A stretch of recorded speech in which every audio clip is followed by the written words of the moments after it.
Saudara, tahukah Anda keberadaan serangga sejenis lalat belalang yang bernama Palengenia longicauda atau dikenal juga dengan nama Tisa flower? Mungkin kebanyakan di antara kita asing dengan keberadaannya, sebab memang serangga purba ini kini hanya dapat ditemui di sungai Serbia dan Hungaria. Ada beberapa hal yang menarik dari serangga ini, saudaraku, yang hendak saya sampaikan. Yang pertama disebutkan bahwa kemunculan serangga Tisa flower itu hanya terjadi 5 hari saja dalam 1 tahun. Dan biasanya mereka tampak pada pukul 5 sampai 6 sore di tengah bulan Juni. Di Tisa Rivers atau Sungai Tisalah, kita dapat menemukan kehadiran serangga ini berterbangan dalam jumlah yang sangat besar. Dan orang menyebutnya sebagai wedding dance. Saat itu, mereka memang seperti tengah menari-nari di atas sungai.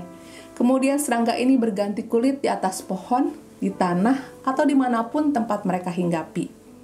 Yang kedua, serangga yang tidak memiliki mulut ini ternyata setelah 45 hari menjadi larva di dasar sungai, baru 3 tahun kemudian mereka menetas. Dan yang uniknya, saudaraku, setelah mereka lahir, pada waktu beberapa detik tumbuh menjadi dewasa secara penuh, lalu berpasang-pasangan, kemudian langsung mati. Saudara bayangkan, hanya 3 jam saja serangga Tisa flower hidup setelah menetas. Mendengar hal ini, mungkin di antara kita berpikir, kalau hanya 3 jam saja, buat apa hidup? Atau mungkin juga ada yang merasa miris membayangkan 3 tahun menunggu menetas, tetapi hanya 3 jam saja mengalami hidup. Serta masih banyak hal lain yang mungkin muncul di benak kita ketika menemukan kehidupan yang tidak biasa, seperti yang dialami serangga Tisa flower ini. Saudara, bicara soal merasa bingung melihat kehidupan, lalu mempertanyakannya, ternyata juga diungkapkan terjadi dalam Injil Yohanes pasal 9. Di sana disaksikan suatu peristiwa di mana para murid melihat seorang yang buta sejak lahir. Dan ketika saya membaca pertanyaan para murid kepada Tuhan Yesus, terasa pada waktu itu hadir beberapa perasaan. Dari perasaan miris melihat orang yang buta sejak lahir, setelah kemudian nampak adanya dorongan keinginan menemukan jawaban kenapa tragedi hidup seperti ini bisa terjadi. Tapi saudaraku, yang lebih menarik adalah jawaban yang diberikan Tuhan Yesus kepada para murid. Pada waktu itu kita bisa menemukan Tuhan Yesus berkata bahwa hal itu terjadi karena ada pekerjaan-pekerjaan Allah harus dinyatakan di dalam Dia. Saudara, kalau kita pikir-pikir, rasanya perkataan Tuhan Yesus ini tentu tidak hanya diberikan untuk menjelaskan kondisi orang yang dipertanyakan para murid dalam Injil Yohanes 9 itu saja. Tetapi jawaban ini merupakan jawaban bagi semua orang yang mempertanyakan tentang penderitaan dan hal-hal lain yang terjadi yang menjadi bagian misteri kehidupan. Saudara, kalau kita membaca Injil Yohanes secara utuh serta mengkaitkan itu semua dengan bagian Alkitab lainnya, maka kita akan menemukan bahwa penderitaan, kesusahan merupakan suatu kenyataan hidup bagi manusia yang berada di atas muka bumi ini.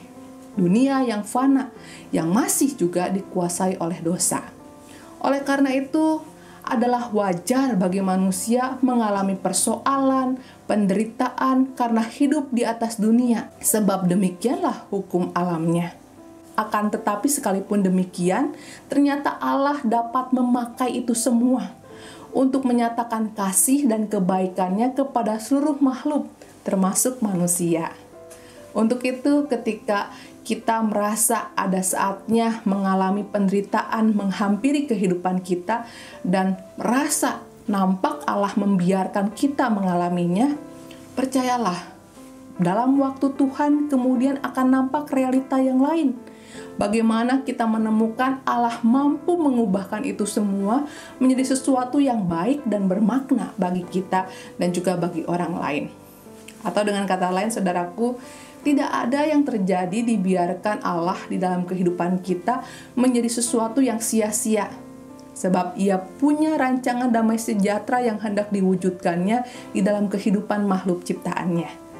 Untuk itu, saudaraku, ketika saat ini kita diajak menyadari bahwa Allah tengah berkarya di dalam kehidupan kita dengan caranya yang mungkin tidak mudah bagi kita untuk pahami, apalagi terselami.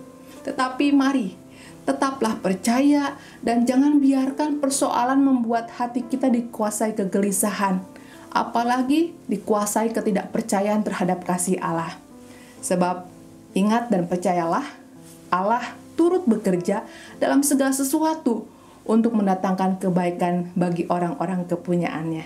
Dengan demikian, biarlah sukacita dan berkat Tuhan tetap tinggal dalam kehidupan kita. Amin.